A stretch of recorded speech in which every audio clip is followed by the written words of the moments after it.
इसी तरह भदरवा में भी सादगी के साथ ईद उल अजहा की नमाज अदा की गई। ईदगाह में सन्नाटा पसरा रहा। कोरोना गाइडलाइन पर अमल करते हुए लोगों ने घरों में ही ईद की नमाज अदा की।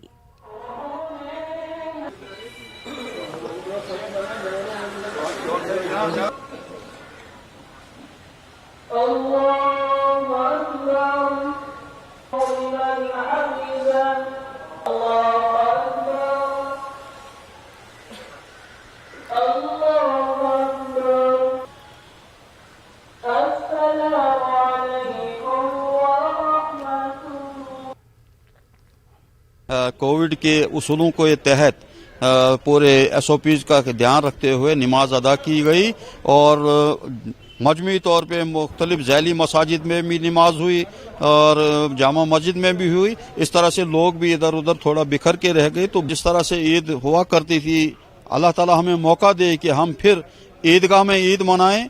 अल्लाह ताला इस बीमारी से पूरी आलम इंसानियत को बचाए। इनरी जो है वो उनको नमाज अदा की और उसके बाद जो है लोग अब घरों में ही सुन्नते इब्राहिमी अदा कर रहे हैं। और मैं इस मौका पर लोगों से जहां मैं मुबारकबाद दूंगा ईद उल अजहा पे, और ये आप लोगों से गुजारिश है कि इस ईद पे खासकर जो ये सैक्रिफाइस की ईद है, हमने जो है हमारे आसपास गरीब गुरबा होते हैं, नीडी लोग हैं, उनका ख्याल रखने की अशद जरूरत है। लोगों ने आज बड़ा एक अच्छा प्रदर्शन किया कि सिर्फ लोकल मस्जिदों में नमाज पढ़ी, वो भी प्रॉपर जो सोशल डिस्टेंसिंग है, कोविड की SOPs हैं उनको फॉलो करते हुए पढ़ी। तो एक मुबारकबाद के हकदार हैं हमारे यहाँ के लोग।